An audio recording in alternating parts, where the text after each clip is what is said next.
হ্ৰাস কৰিব আৰু ছোৱালীজনীও পঢ়া। Hello' student, welcome to my YouTube channel English learner Assam.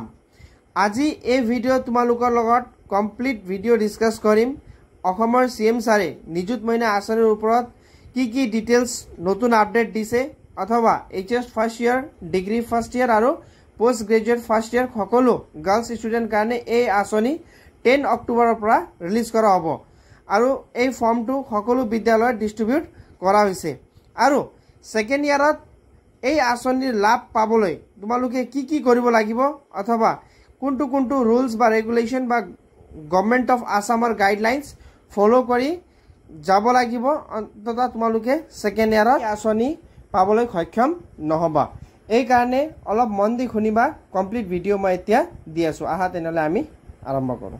এই আঁচনিখন আমি অহা 10 অক্টোবৰৰ পৰা ৰূপায়ণ কৰিব বিচাৰিছোঁ, যদিহে আমি মহাবিদ্যালয় আৰু ছাত্ৰীসকলৰ পৰা সহযোগিতা পাওঁ। ফৰ্মত একোৱে নাই। কোন চনত পাছ কৰিলোঁ, ক'ত এডমিশ্যন ল'লোঁ, কোনো ডকুমেণ্ট দিব নালাগে, কোনো কাগজ দিব নালাগে। কাৰণ ইতিমধ্যে সমৰ্থ পৰ্টেলত আৰু আমাৰ হায়াৰ ছেকেণ্ডেৰীৰ বাবে দৰ্পণ পৰ্টেলত তেওঁলোকে গোটেই ডেটা দিয়ে থৈ দিছে। গতিকে আমি ইয়াত কোনো মাৰ্কশ্বিট বিচৰা নাই, ফটোষ্টেট বিচৰা নাই, এটেচ কপি বিচৰা নাই, ইনকামৰ প্ৰমাণ পত্ৰ বিচৰা নাই। অৰ্থাৎ গাঁওবুঢ়া মৌজাদাৰ ক'তো যাব নালাগে। এখন চিম্পল ফৰ্ম। ইয়াত মাত্ৰ এটাই আছে যে দেউতাক মাকৰ এটা চহী লাগে, যাতে দেউতাক মাকে গম পায় যে চৰকাৰে ইমানখিনি মোৰ ছোৱালীজনীক সহায় কৰিছে, গতিকে মোৰ আৰ্থিক বোজাটো কিছু পৰিমাণে কমিব। আৰু বহু সময়ত কিছু দেউতাক মাক আৰ্থিকভাৱে সচ্ছল হোৱাৰ বাবে এনেধৰণৰ আঁচনি ল'ব ইচ্ছাও নকৰে। গতিকে ইয়াত ভলেণ্টিয়াৰলি অপ্ট আউট আছে। চৰকাৰে কাকো বাদ দিব বিচৰা নাই। কোনোবাই যদি নিজে বাদ দিব খোজে তেতিয়াহ'লে আঁচনিখনৰ পৰা নিজে আঁতৰি আহিব পাৰে।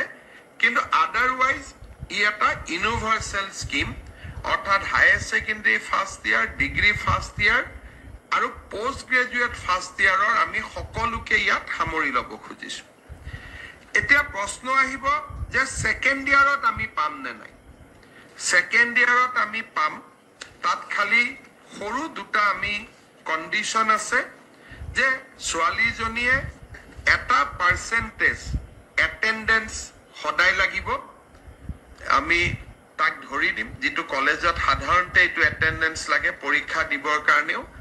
আৰু ছোৱালীজনীৰ কোনো ধৰণৰ কেৰেক্টাৰ অৰ ক্ৰিমিনেল এক্টিভিটিজত ইনভলভ হ'ব নালাগিব।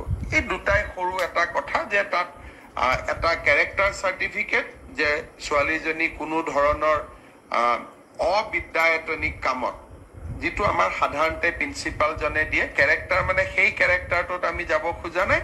কেৰেক্টাৰ মানে অবিদ্যায়তনিক কিবা কাম কাজত আছে নেকি, যে স্কুলত ৰেগুলাৰ নহয়, কাৰোবাৰ লগত কাজিয়া পেচাল লাগিছে, যিটো আমি ৰেগিঙত জড়িত নহয়।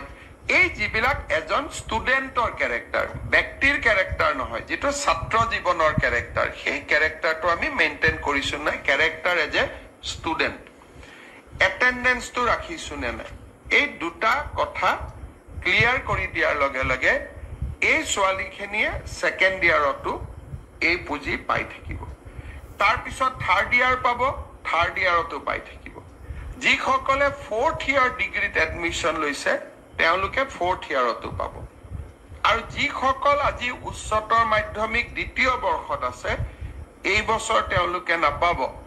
অহা বছৰ ডিগ্ৰীত নাম লগোৱাৰ লগে লগে তেওঁলোকেও এই আঁচনি পোৱা আৰম্ভ হ'ব।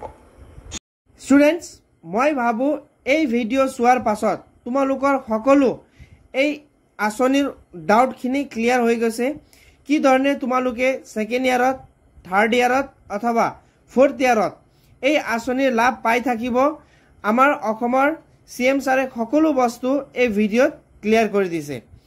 আৰু এই ভিডিঅ' চোৱাৰ কাৰণে থেংক ইউ ফৰ ৱাচিং the video' and please subscribe the channel. ঠিক এনেধৰণৰ সকলো এডুকেশ্যন ৰিলেটেড আপডেট এই চেনেলত দিয়া হয়। এইকাৰণে তোমালোকে কাইণ্ডলি চেনেলটো ছাবস্ক্ৰাইব কৰিবা।